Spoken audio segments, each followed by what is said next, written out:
Well, the fall of the Assad regime is being celebrated by most of the 3 million Syrian refugees living in neighboring Turkey. Many now hope to return home and are waiting at border crossings. Turkey welcomed people fleeing the civil war that broke out in 2011 and has since hosted more Syrian refugees than any other country. Turkey's President Recep Tayyip Erdogan says he will ease the passage for people wanting to go home. Here's what some of those people had to say talking to DW. We still can't believe it. I haven't slept for 2 days. I can't wait to go back to Syria. We have been here in Turkey for 12 years. Now Syria is very beautiful again. Assad is gone. Everything is good. We will go back. We will fix everything in Syria. Our house, everything. We will do what we can rebuild. We will stay there for our country and our children. I think that everything will be all right. They say that Abu Muhammad al-Jolani is al-Qaeda or terrorist. No, he's not like that. He is a very good man. And I think that he's going to take the country to a very good place. We thank Turkish people who did good deeds, who treated us with good. We ask God to reward him good too, and not here in Turkey, everywhere around the world, who received Syrian people. Our correspondent Julia Hahn is on the Turkish-Syrian border for us. Julia, you've been talking to some very happy, very optimistic Syrians there. Are they not concerned, though, that the power vacuum in Syria could lead to further fighting? Well, here at the border crossing, what many Syrians, of course, had in common is their joy over the fall of the Assad regime. There was a huge sense of relief and of hopefulness, but we are not really seeing that.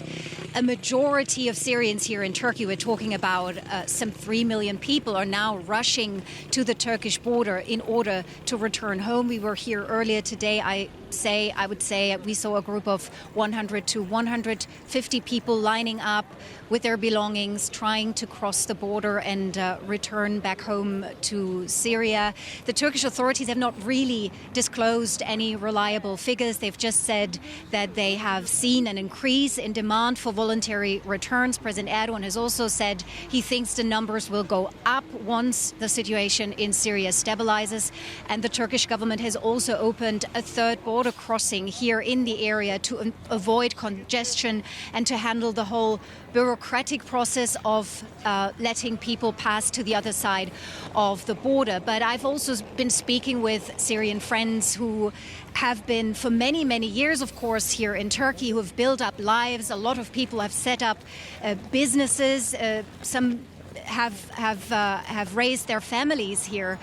So we're talking about some people who have been here for more than 10 years. And many of them, I think, are more cautious. They are telling me that they want to wait and see how the situation in Syria is going to develop, what the transition period brings, who are the people who are going to be in charge of the country before they make this huge decision to leave all those lives here in Turkey that they've built up behind and go back to Syria. From what you've been able to gather, Julia, how safe is it for Syrians to return now? Well, obviously, there are very different areas in Syria with different security scenarios. In northwest Syria, near the Turkish border, Turkey-backed rebels have been clashing with Kurdish-led fighters in recent days. It's been deadly clashes. A number of people have been reportedly killed.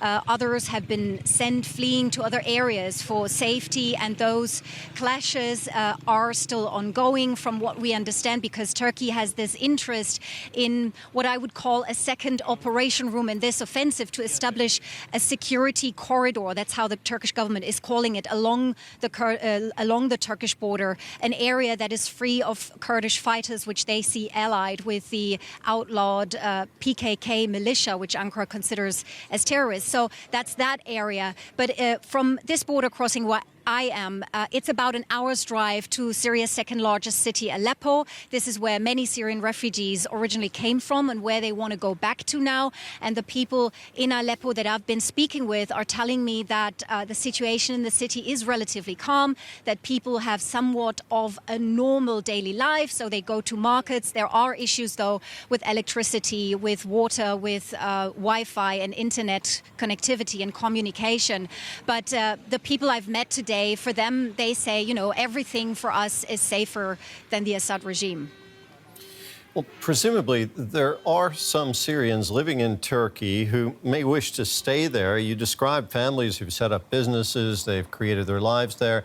Is it possible for Syrians then to stay in Turkey if they want to? Well, it of course depends on people's legal status. There are Syrians who have, over the years, acquired Turkish citizenship, so of course they can stay. Others have residency permits that are limited in time. Of course, we have so far not heard anyone from the Turkish authorities, the government, come forward and say we're not going to renew those permits, or we are going to basically send people back or encourage them or tell them to go back as soon as possible. The Turkish government is very keen on emphasizing that they would like to see people go back voluntarily. And that is what is, reflected in the process here at the border. When people want to go back to Syria, they basically have to hand back their Turkish residency permits. They have to sign a document stating that they are going back voluntarily. That's the procedure. But as I said, I think it takes some time for us to understand the numbers of people who are willing to return. I think we'll know more in a couple of weeks' time to understand if there's really like a big movement now from Turkey towards Syria. Julia, thank you very much. That was our correspondent, Julia Hahn, at the Turkish-Syrian border.